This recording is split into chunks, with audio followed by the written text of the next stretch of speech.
Good morning! LaGrange, my brother. Come on, my mega campers!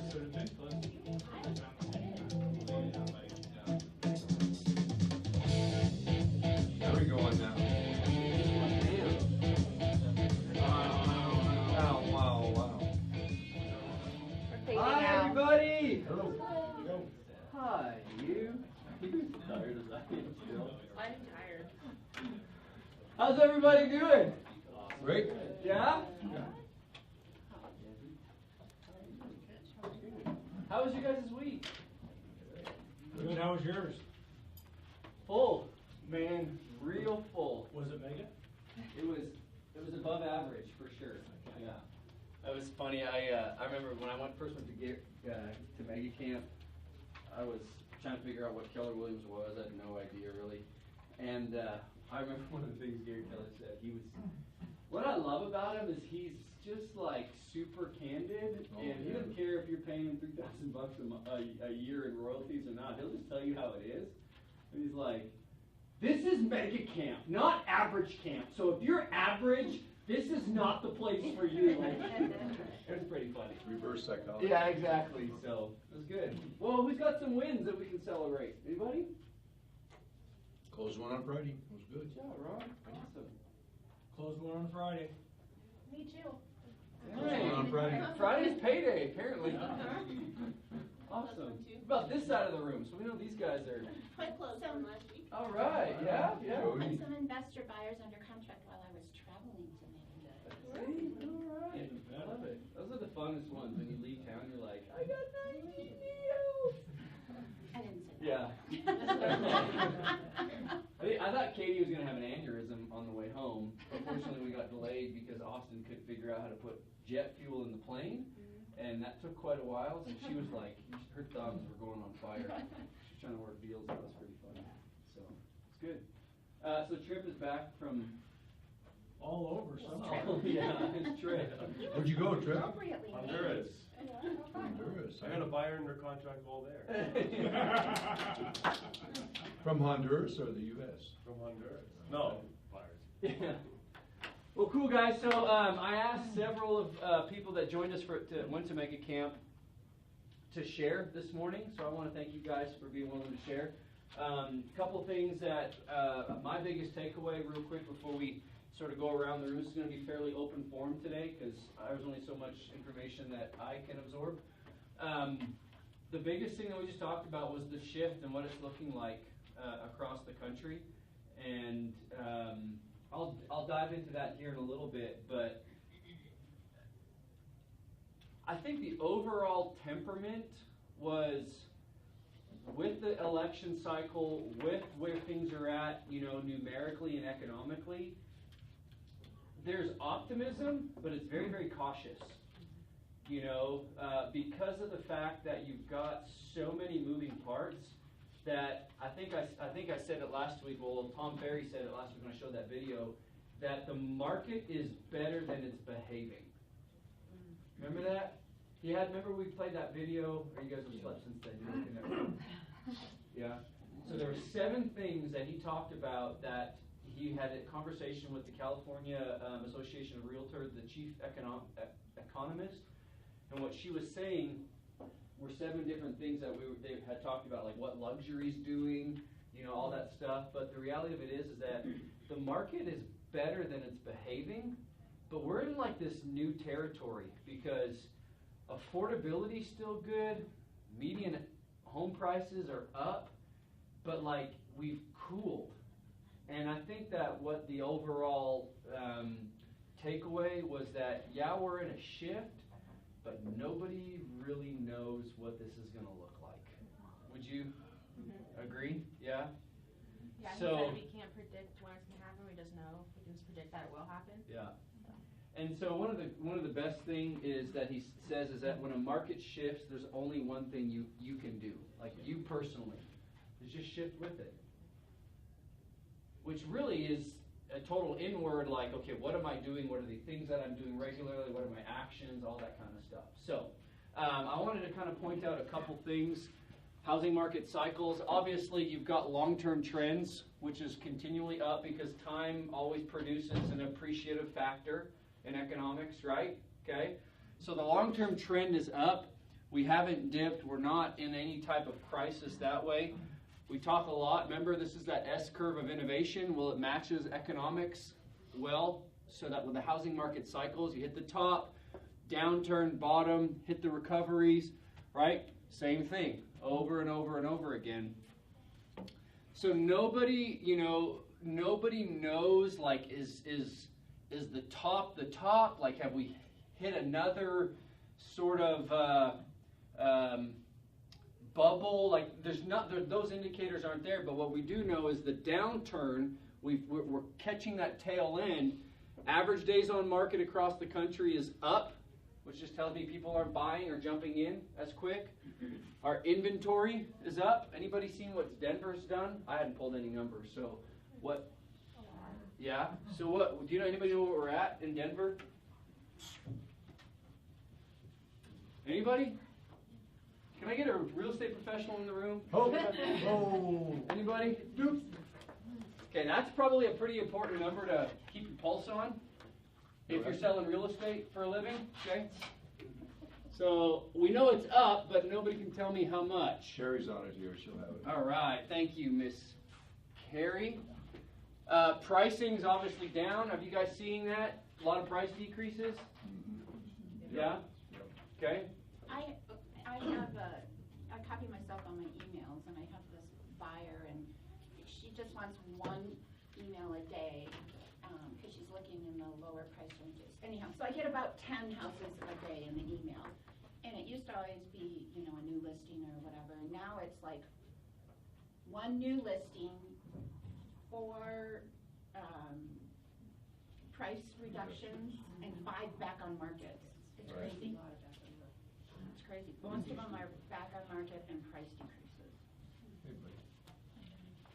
Interesting. Okay.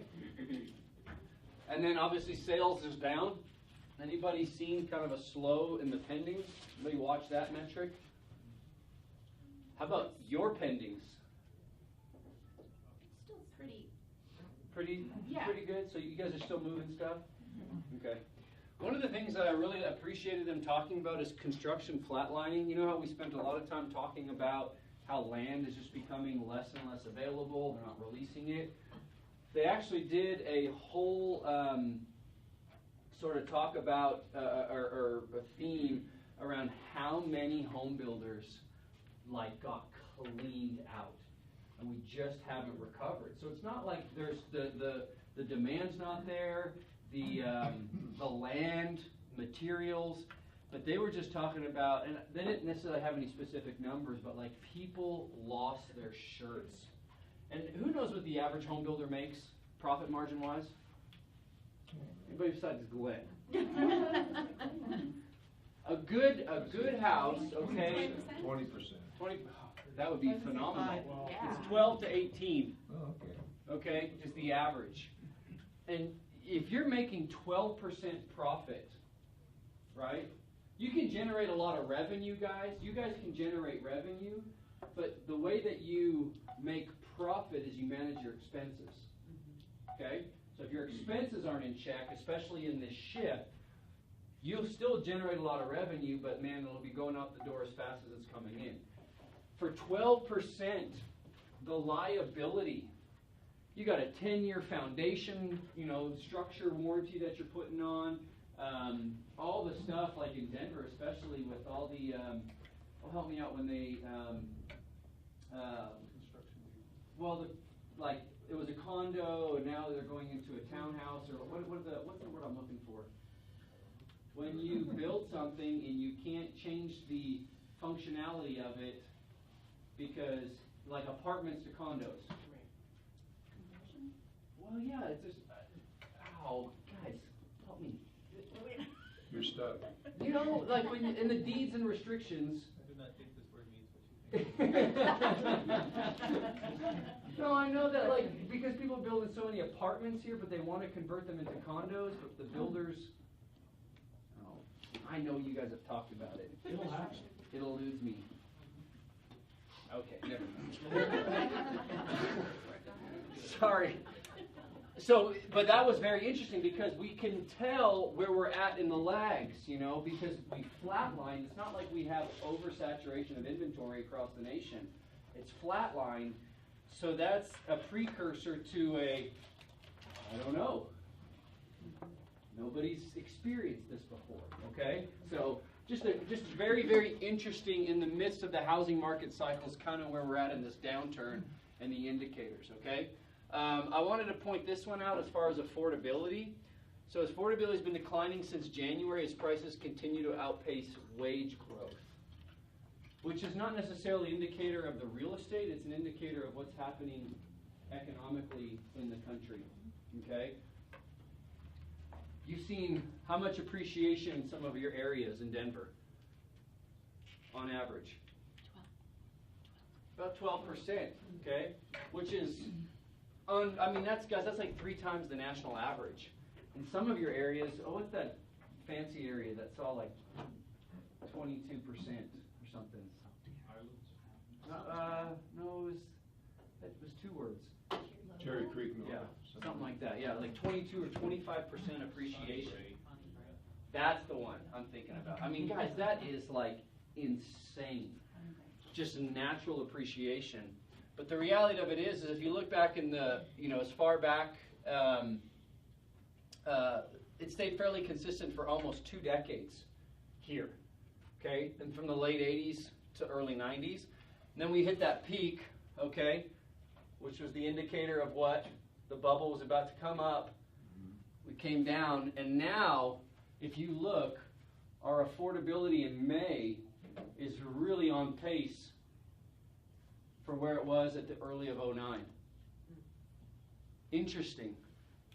So there's all these indicators that stuff's happening. Any thoughts around that one?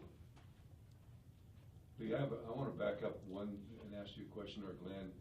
So are you telling me, because this is not the way I understand it, that because of the condo construction defect lawsuit going on, that when that's settled, you telling those apartments can be converted to condos, or are you telling me they can't?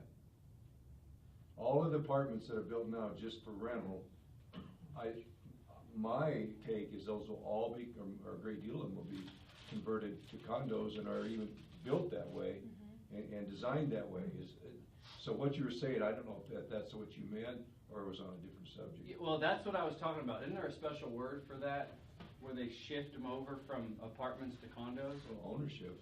Conversion. Okay. Well, I think, maybe Glenn can speak to it, but I think that whole concept is not that they're designed, that's what's gonna happen, but that's what can happen. Yeah, I said not 100%, but it's, Yeah. But whether or not it happens, I have no idea. Okay. I'm just saying that, construction is pretty much flatlined, guys. I mean, across the country, people,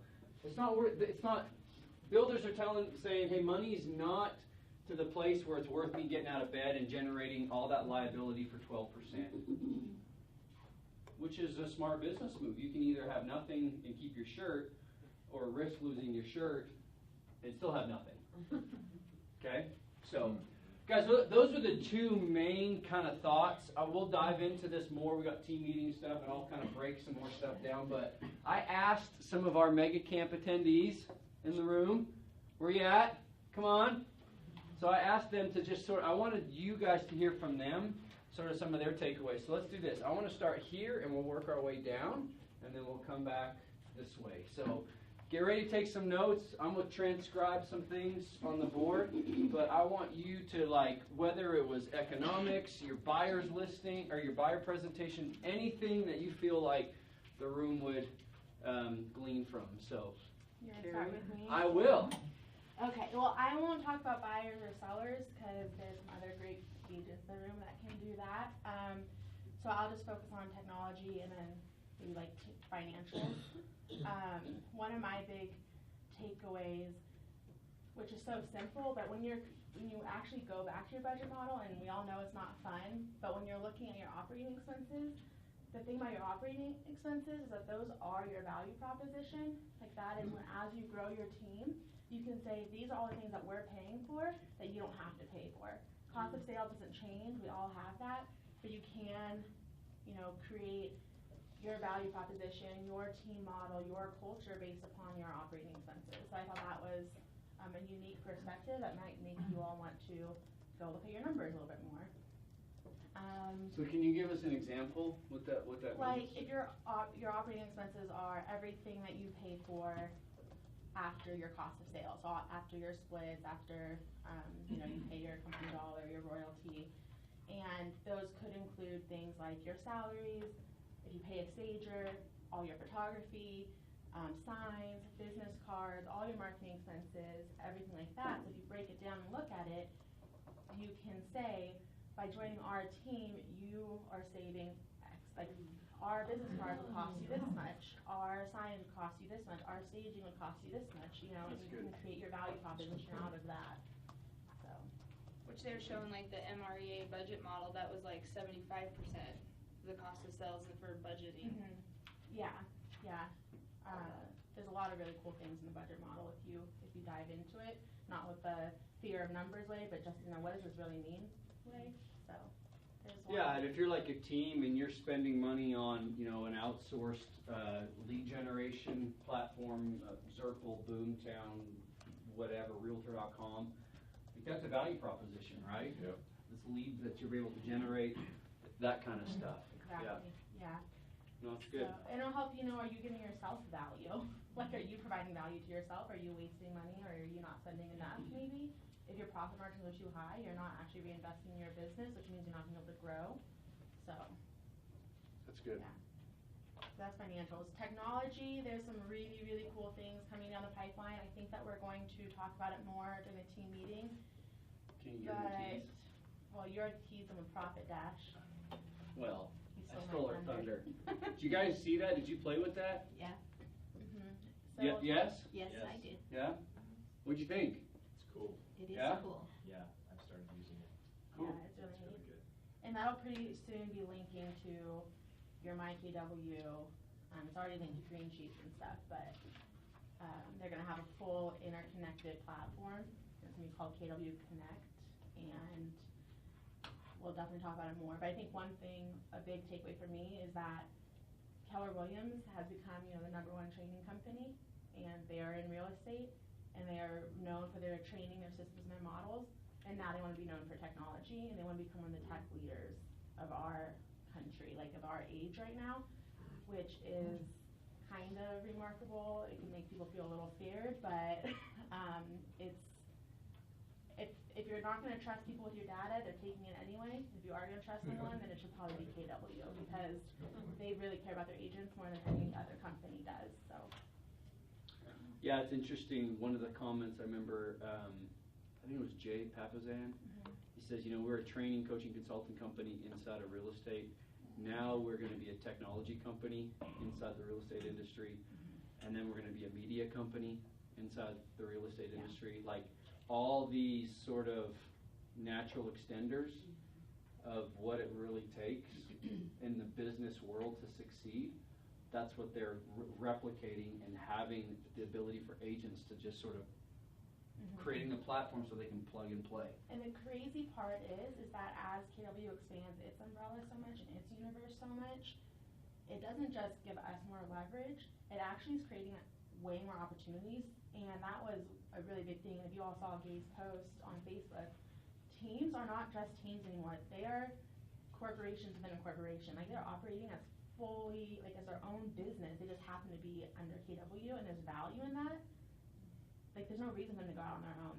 They have unlimited possibilities and opportunities to make money and to grow their wealth and to grow their teams and create opportunity for everyone they know and love, and everyone who comes, like, everyone just lifts up, and it's kind of remarkable. So, and then they're creating that universe for everyone. That's good. Is that it? I think so. What was the inventory, Karen? Oh, I got distracted. Sorry, I got excited. All right, Miss Mark, would you be so kind to share? I will. I found myself over the weekend thinking about probably 3 key things from last week. And the first message that hit me home was answer your phones. There's a concept. Well, it is, but it was amazing how the statistics of how many agents out there get a lead either by email, by text, or by phone that they never respond to. And I know we're all sensitive to the ones that don't write very good English that are not legit, but we're letting, as an industry, a lot of them just fall. So that was a big one. The other one is we're in a relationship business, and in developing relationships, find the way that fits your personality. I think that was the big thing that I took away is, you know, watching Gary interview different styles of people and how some of them generated business, you know, being very childlike was the one couple in the way they do their events and how they do their advertising, and they made everything very fun. But then you have the other guys who Gary had to like pull answers out of them, you know, and so Painfully finally- awkward. It was. I mean, he kind of made fun of a Yeah. couple of them, but But they crush it, you know? exactly. So find what works for you, and if it's not farming, then don't farm. If it's not dialing for dollars with leads, with expires and FSBOs, then go join a bunch of groups and meet 100 people that way. So that one was big to me. Real quick, Mark, do you remember the statistics that they talked about as far as lead? Did you write those down I don't think I did, but I can. with the lead But a lot of conversion? them were less than 50%. Wasn't it like 29% or something like that? It was ridiculously low. They Like- did a survey, one of the universities, they did a survey in conjunction with the school and found that only 29% of their leads were actually called back. It was crazy low. I remember like the 29%, it was like 6 hours to respond for an email, so it still took a while for them to respond. Yeah. So it It wasn't, was bad. yeah. But And they're talking, I remember it was like, especially if you get a hot lead, if you're not interacting with them with, I think it was like less than 3 minutes, they've gone, was it It's 5 minutes. 5 minutes? Yeah, you have 5-minute windows. And That's then it, we learned Uber, a stat so- on Saturday that after the 5 minutes, teams that are really tracking, like they track every single metric, 79% decrease in getting a response when 5 minutes has passed. 79% like will not contact you back if you wait 6 minutes, not 5. So what the takeaway for me on that was, as an individual agent, who I don't have a team people, Right. who are sitting watching text messages and watching emails and answering the phone on my behalf, I have got to figure out a system that if I'm out with a client for an hour or two, how do I put something automated, something systematic into my toolkit that at least tells them, I received your message, I will call you within 24 hours or something, at least acknowledging that I heard them. Yeah. There's, so can I piggyback off that? There's a company called, is it Ask Riley? Is that what it is, or Get Riley? Get Riley. Get something Riley. like that, yeah. Guys, if you need some leverage, like you don't, there's people in this room that want to build big businesses, but you don't want to manage people. Totally understand. It's okay.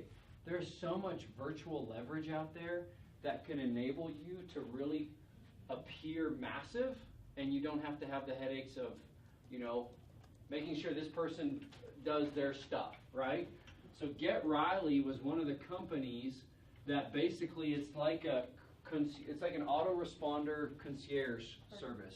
And primarily with texting, I believe. Primarily texting. And the way that they do it is basically they've got all the stuff, all the auto responses built into it, and the interactions are like legit. It makes you look super professional, and you're just paying somebody to do it, follow up and nurture those leads. So I would encourage you, check out Get Riley. I talked to a lot of agents that had tons of success with that. So that way it can just be another piece without making sure somebody shows up on time, so. And then the third one, and the last one, is the online testimonials. Yeah. And how to really start setting opening the door to that from the very first consultation. That, you know, you tell them up front, at the end of this, one, I expect that you will have given me a referral, and if you haven't, I'm gonna ask you at the closing table why I didn't get a referral. That one hit home to me, as well as talking about the online. Get them to give you at least one testimonial either on Yelp, Zillow or Yelp or Zillow, Google or Facebook. something, and how important that is and how that's taking people's business really high. So those are the big three for me. Did you notice, did you hear it, like when they're talking about the online testimonials, like the more you have that sort of organic, it actually drives your traffic up, right? I mean, that's how Amazon does their algorithms for, bestseller ranking and try to get to that first page, right? Is who shops on the 4th, 5th, and 7th page of Amazon? Exactly, we don't have the time. So in order to drive that, same thing with Google, right? You put something in there, who goes to the 3rd page? Exactly. Like the second page. Yeah, who goes to the 2nd page? So that type, you would, yeah. Yeah, so that's those reviews basically ping the algorithm to get you up, so that's great, yeah. And just to piggyback on that, and I was doing this too, like everyone's always asking, what's the one place that you get all the reviews?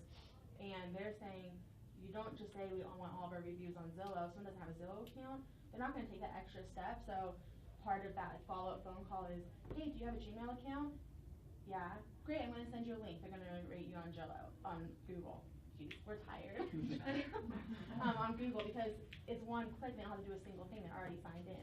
If they use Yahoo or AOL or anything else, then, hey, did you ever create a Zillow account? No. Did you ever create a Trulia account? No. Did you ever have a Yelp account? Oh yeah, I do. Great, I'm gonna send you a link. And that's more organic, it doesn't look like you only have reviews on one location, and you're making it easier for them to actually give you the review. So. That's good. One person even did a contest where you got an entry for each review that you posted. And So if you post them on Facebook and Zillow and Trulia, whatever, they got multiple entries, and then they gave away it was a like, prize at the end. well, of it was like the purses, wasn't The it? cooler. The Yeti Oh, the Yeti Yeti cooler, cooler. yeah. Well, somebody did, she did it for referrals, didn't she? A contest? She bought like Michael Kors purses, Oh, the first prize thing. Prada purses, I don't know, like stuff that Glenn and I are like super excited about, Especially the Speak product. for yourself. Hey, I bought my wife a Prada purse before in Beijing for $18. No knockout there. And he brought it home and I was like, what's Anyways, that was a win. Hey Lee, can I hitchhike on tomorrow? Yeah, sure. About 3 years ago at the mega camp, and Gary's up there again, and once in a while, he actually is kind of funny. He'll get off being so serious. So he says, has anyone done this? And I'll throw this out to the room. You finally vacuum your car after God knows how long. And you're underneath underneath your seat, and you hear thump, and you put, dang it, there's a sticky note stuck to your vacuum, and you pull it off and you go, that's $10,000 I missed in a commission. Sure. That that hit home, like you say about following up. But I mean, he was actually funny that day. That's not very common. but- No. No. Awesome. You won't put this video on the internet. Just kidding. We're like this, me and GK. Teacher Rena. Alright, well, as a newer agent, it was actually really interesting to sit and hear a lot of the different testimonials of everybody, but the one thing that stood out to me probably the most is being consistent and focused on that one thing that drives you, that drives your business individually, and not, granted, it was case in point, you walk out of the main hall and you walk into all these vendors and they're out to get your business, and they're great, and though they might be an awesome opportunity for you, it's just a bunch of shiny objects around, and I know I'm the type of person that gets so distracted with so many possibilities, and just being consistent to that one thing, and that was probably the one consistent thing between every board or every panel that was up there. It was their one thing, their one thing, their one thing, and then that just consistency, and one of the guys, I don't remember his specific name, but he actually did a Bold 100 every Monday for I think it was 6 weeks or something like that. Anyways, Lance Loken. yes, and it was Yeah, just he that closed consistent. like, what did he do, 800 deals or something? They did something crazy. They had 32 closings in 31 days or something. Yeah, it was crazy. Following And then that, there was yeah. He's a return, boss. but they were not an immediate return. That's the thing, is that I think oftentimes, I expect immediate results. And they don't, it truly is staying consistent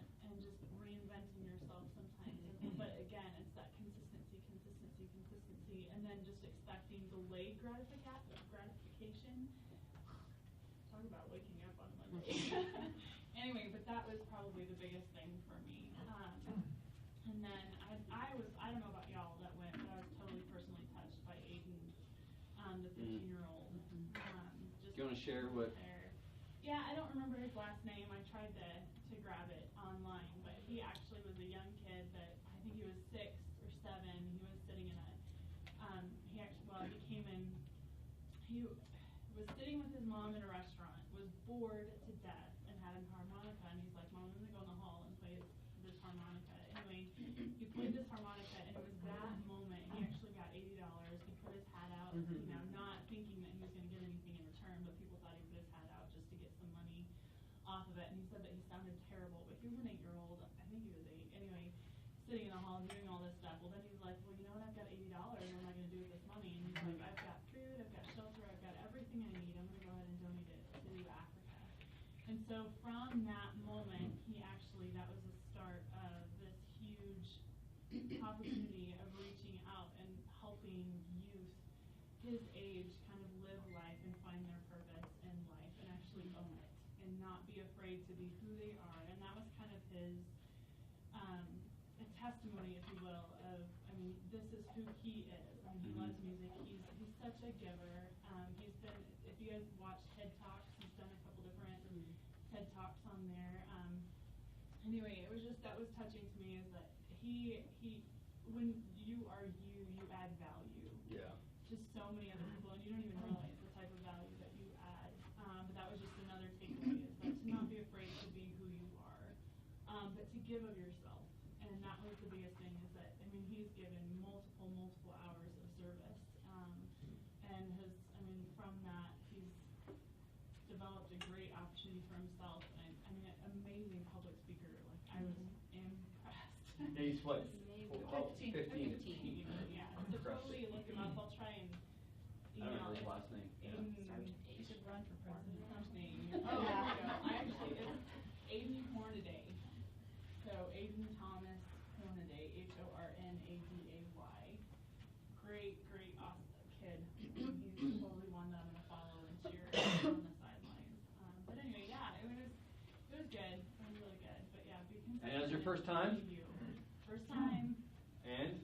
Loved it. Yeah. It was really good. Cool. So lots to take in, overwhelmed with a couple of points, but it was great. It was neat to be able to see other people there, and you're all in with the same mission, and Yeah, it was neat being able to network and meet people. Cool. Thank you. Mr. Ribble? Wow. Hold on, how do you spell that? Wow. I guess the takeaway for me was that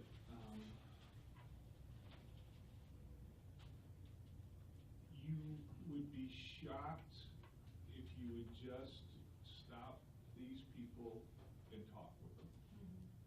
How giving, how transparent. You'd be stunned. I mean, I probably talked to 100 people, and not a single one of them does business the exact same way. It's obvious that their strengths and weaknesses show through, and they are so willing to help others. If you would just ask, they would be willing to help. And being in Denver, but thinks like we're the epicenter of the universe. So yeah, I want to send referrals to Denver. Are we not? Is this new?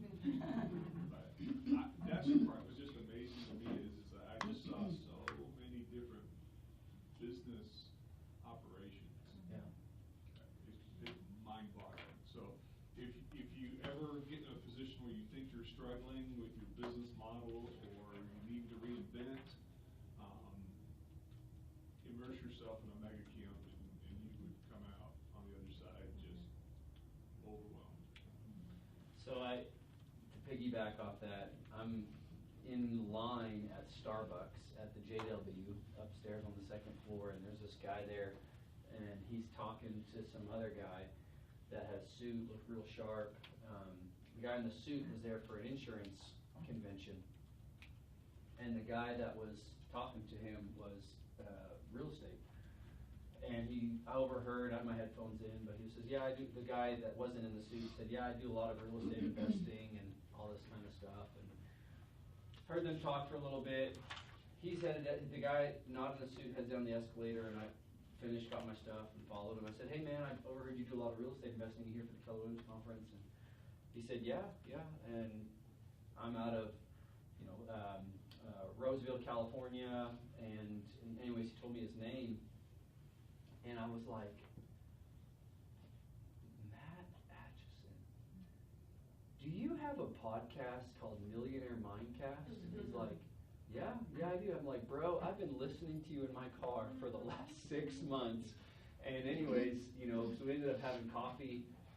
You just never know. Like, this is a guy that guys, I've shared a lot of his stuff in this room, and here I am going down the escalator at the JW, having made that connection. And then another guy that I met, his name is Bo Mankiti, and Bo, and I didn't know this. He had taught some classes. I didn't know. I just went up and introduced myself. Bo is probably the single most successful real estate agent in the entire country. Probably a net worth of, would you say, 70 million? And just a great, he's like 6'5", big African-American guy, super cool though. And anyways, I thought I was a pretty big dreamer and thinker. This guy was a big thinker. He was talking to me as I was asking him about his business. He's like, oh yeah, banks come and ask me to take $100 million and basically go to all these different places around the country with my sales team, regentrify entire neighborhoods with private equity funds. Like, I'm the go-to guy. And I'm like, my world's not big enough, And so it's just, like what Glenn was saying, you just never know who you're going to meet. So, pretty amazing. Lady Di. So, Elizabeth stole my consistency one, so I'm gonna talk about that. So be extra consistent. Extra consistent. And also, I love going there to see how big people think. It's pretty amazing, and it gets me completely excited about that. But, what I noticed this time is that they don't just think about it, they execute big. Yeah. They are all in, and I love that. So that's my aha. What was your favorite part about the whole thing? They're all so different. You can just find someone who speaks to you. Like Lance Logan is so different from Tim Heil, and so I love that. And Craig Rieger, we had the opportunity to listen to him, and it was just really cool. I kind of like to borrow bits and pieces from each of them and think about, okay, where can I start? Because I'm very driven. Yeah, driven that way. Yeah. Cool. Awesome. Yeah. Thank you. Miss Lisa. I agree. Just seeing person after person after person up on that stage talking, and it was, the mega agent part of it was Gary Keller with almost like what's the word I'm looking for? Panel. A panel, thank you. A panel of people, and they'd have, 2 or 4 people up there, and every half an hour or whatever, 45 minutes, they'd switch people. So you got a chance to see and hear from a lot of different people, and they always said what their production was in terms of gross commission income, sales, things like that. It's just, there are so many people being so successful, and I was going to say making so much money, but that's not always what it is, because you can do so much with your money too. But it really does open up your mind, and you think, I can do 100,000 in gross commission income easy if I just focused. And you don't have to be making $25,000 a year or whatever. It's so easy. And then one of the things that Gary Keller said too, and we've all heard this before, is this business is not difficult. Well, I take that back. The business is simple. It's not complicated. It's not easy because you actually have to do it, but the premise of it is very simple in what you need to do. And he basically said, focus on the basics. That's a great place to go. So many people get into all these extra things, kind of like Elizabeth was saying, but focus on the basic things. One of them, which is kind of being the neighborhood expert. We talked about that recently, and a couple of other ways to do that. On your target market, get the economic data out there, and we've talked about that here too. Do a postcard, let them know that you know your numbers and you know what's going on. Incorporate video and do a neighborhood video so that people know that you're familiar with the neighborhood, and that's really just going to get you credibility with your target market.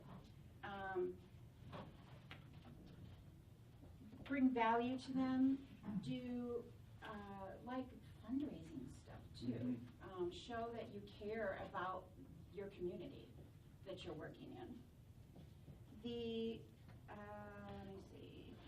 The other things that were kind of the thing that made the most important to me was listening to different people who have huge businesses. Again, you're your own business. You're a real estate agent, but your own business.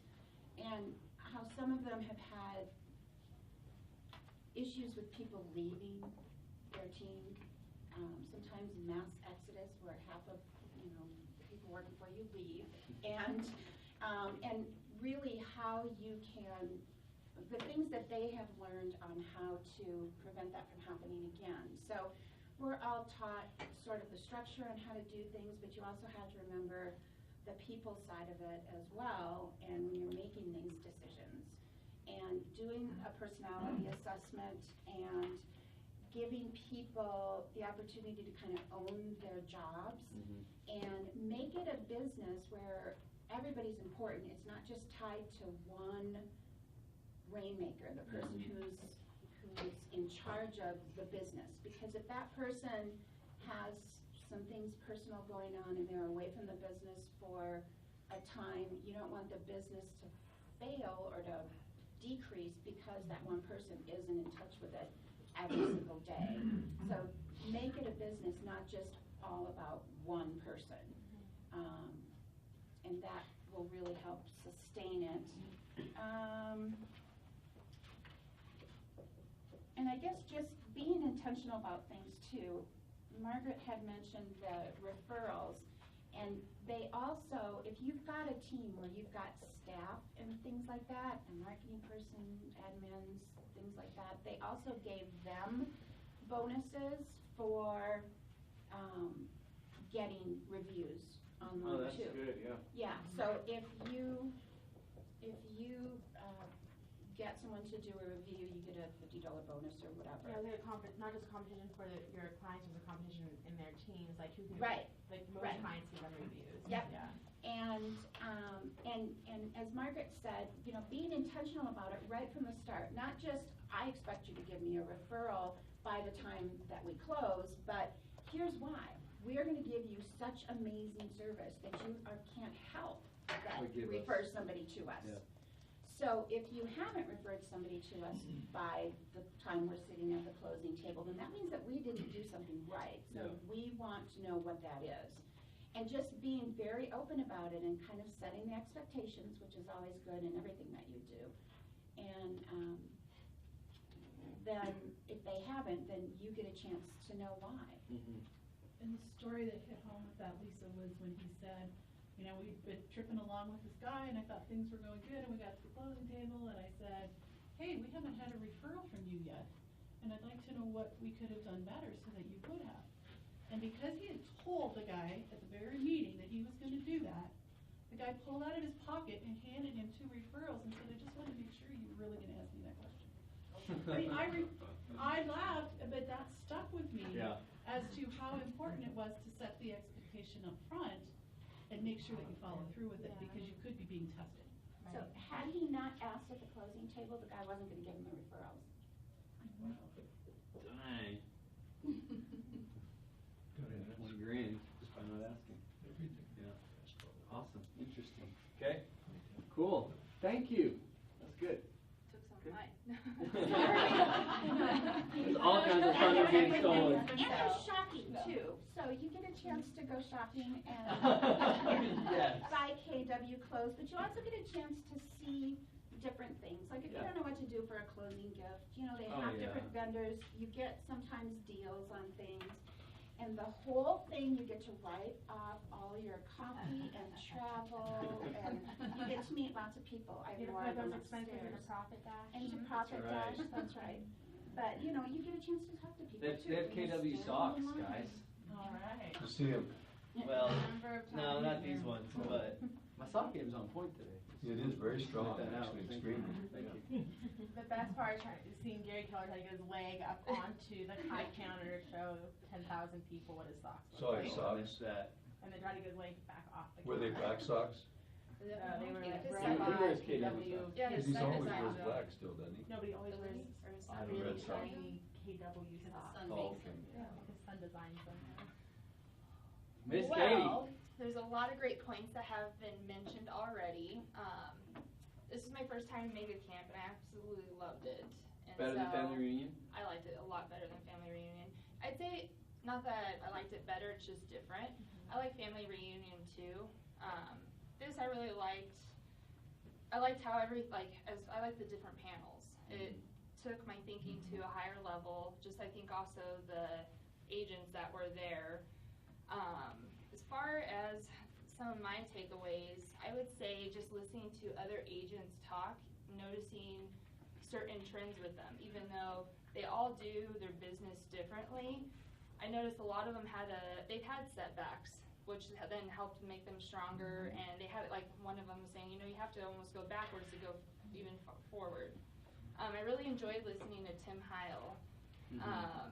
One thing too was, it was kind of like what you were saying, how he had a team and, he had somebody working for him and they had this up and quit and everything, and he had to Became his competition. Yeah, Yeah. he had to kind of look back as far as he had to take a step back and look at himself, because the people that he goes, if you don't like the people that you're attracting, maybe you should take a look in the mirror first, and that's always something I've always heard before too. Basically, you're the average of like the 5 people Five, that you hang yeah. out with.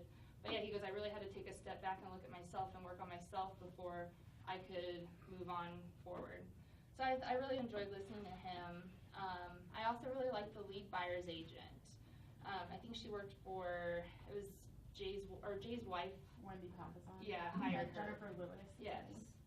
And she was just saying how she's the lead buyer's agent on their team, and she goes, I got to a point where I was happy with how much I was making, and she goes, you have to invest back your money to, basically you have to buy your time back. And so it's kind of the whole leverage aspect of that. I really enjoyed hearing her talk about that, but you're basically buying your freedom back.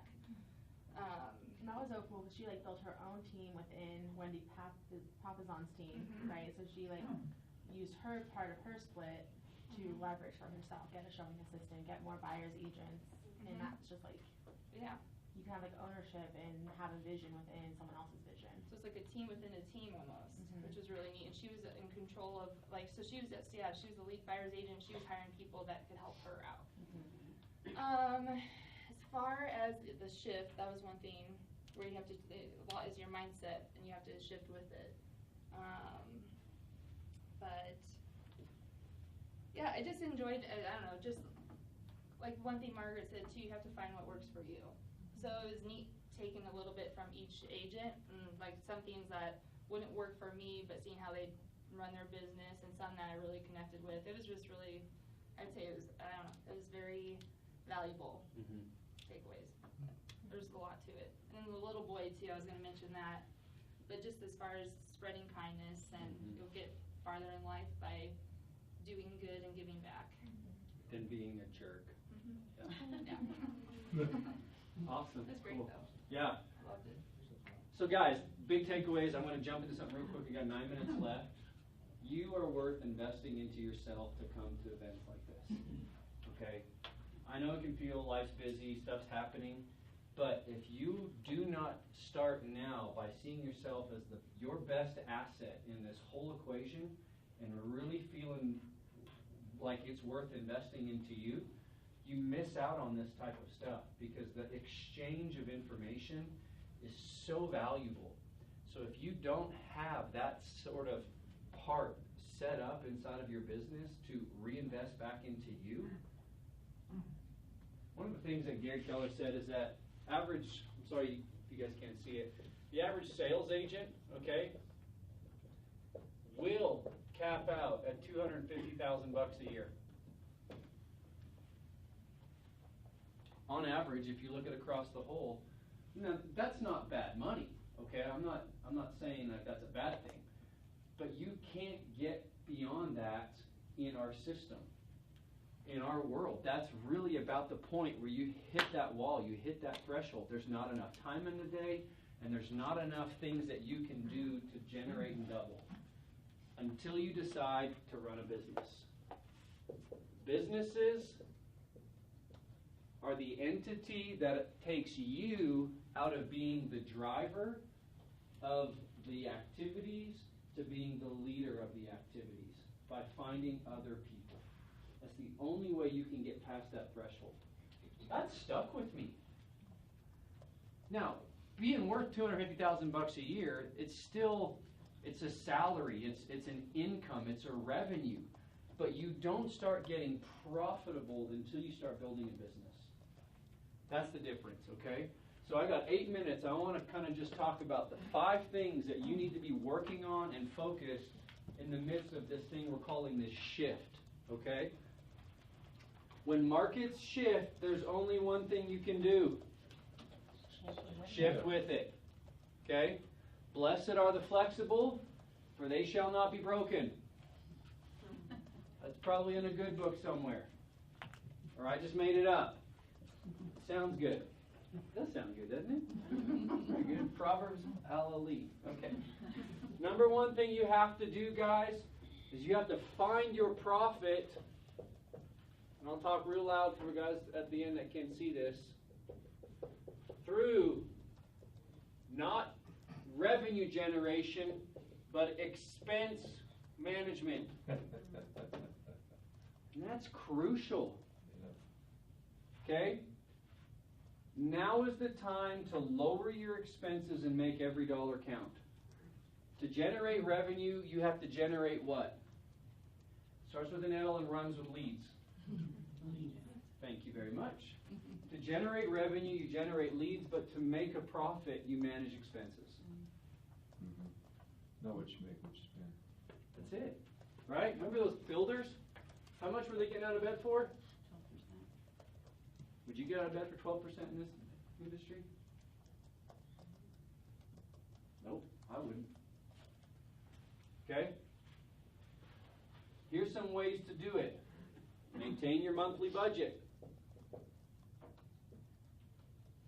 Okay? Number 1, the B word. Budget. Not the B word you're thinking about. Another thing that he talked about is remargin your personal expenses so that your business and personal life live within their means. Because if there's a shift, guys, it's going to affect your business, which is going to affect your personal life. And if that's a train wreck, guess what? It'll show up in your business. Okay? And then ultimately, guys, profit is made by managing expenses. Elizabeth mentioned bright, shiny objects. That can, in essence, be stealing money away, which is your profit. Okay? Number 2, he said, do more with less. With less through leverage. Okay? You can be creative about this. Guys, My Outdesk. Awesome virtual assistant help. I got guys who are doing big things. They've leveraged 80 hours a week. And they're spending like $5 an hour. $5 an hour. I met Kristen Cole, who's the director of expansion. I met her personal assistant. Her virtual assistant flew her in from the Philippines.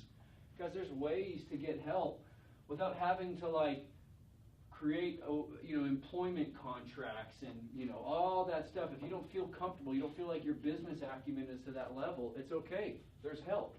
Get Riley, we mentioned, right? Just having somebody to auto-respond for you.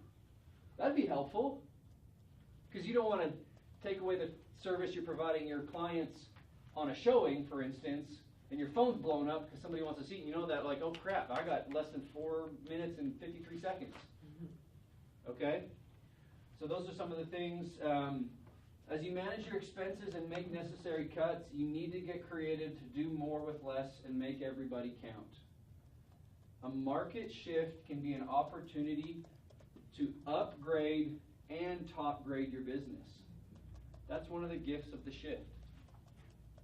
The gift of the shift. Did you just make that up? No, I read it. But I made up the proverb. So, it's got to count for something. And the Prague train station. And the Prague train station theory, which if you guys missed, That was awesome. choo-choo. All right. That was really good. So that's what, I mean, it's a chance to upgrade and top grade your business. Because it really is going to allow you to like really focus in and dial in, okay? Other thing, obviously we've heard it before, lead generate, not just for the sake of lead generating, but to find the motivated. Guys, the races are on, right? You know that everybody's a winner at the starting line? Mhm. You're all equal there at the line. The races are on because as the shift constricts and compresses, who's that much more motivated?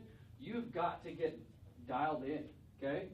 The market may change, but the reason people buy homes doesn't. Oh, my cousin's brother's aunt's mom's sister is sick, and I got to move back to Iowa, and okay, like life still happens. It's up to you to get dialed in to the skills necessary to really stay focused on finding motivated buyers and sellers. Yes, Lee, I would agree with you. That's a great. Yes, Okay. Lee. All right, thank you. Hey Lee, a guy told me Saturday, he said, you know, it seems like in real estate now, a lot of your business is divorce and death. And I thought, wow, it kind of is. Sure. It kind of is. Because you know what? You're all going to die someday soon, too, right? Everybody dies. Soon, not soon, no. Too. Soon, too. Not soon. But right, I mean, like that's just the reality. It is. Life happens in the midst of downward and upward trends of housing market cycles, okay? The other thing was to improve lead conversion to get them to the table. Can I just tell you this, guys? I've been coaching agents for a long time. When you have them at the table is not the time to perfect your scripts. Perfect your presentation. That's game time. And if you are using that as a, well, I'll just wait, you're going to miss out. So if you're not dialed in with what to say and how to say it long before you get to that point, shame on me for not teaching you better. Okay?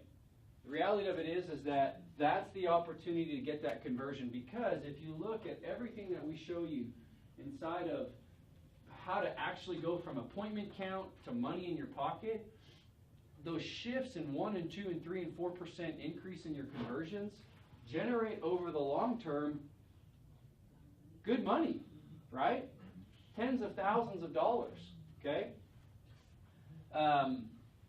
Last thing, and we'll get you out of here, is, and then obviously, leverage us, guys. Leverage your market center. We are here to help you. I want to see you guys succeed. So I got to have the opportunity to have lunch with lots of different team leaders and different people in some fairly high up positions. Guys, how they make sausage, it's not pretty. Mm-hmm. And guess what? People are people, and there's sausage is delicious. And when you peek behind the curtain, oh wait, well oh wow. So the stuff that you see from the stage, like there's a little bit of stuff that happens. But can I just tell you, it made me really proud to know that the people that I'm in business with really do genuinely run great businesses. And they're focused on their families, they're focused on what gets them out of bed every day, they're focused on being professionals in our community. And that really made me feel great, you know. Not that I had anything to do with it, you guys were already awesome before I came, but just seeing, I guess it was like a warm glass of peppermint tea, or cup of peppermint tea, like, okay, all right, we're not the only one that have issues, right? So, that being said, we are here for you to see you succeed. If there are things that you feel like you need help with, or feel that you're missing out on, or whatever, my door's open. Marty's door's open. Mike's door's open. We're here for you. We want to see you succeed. And I would just tell you, again, you are worth investing into yourself. So you don't have a budget for family reunion right now, guys, don't go to Starbucks for the next 6 months and be amazing how much cash you can come up with, because you're worth it. All right, I'll let you even have some of my instant coffee to get through. So, that's all I got. Any questions? Thank you so much, my mega campers, for coming. Appreciate it. Stay awesome. Have a great week. I hope you got some good takeaways, okay?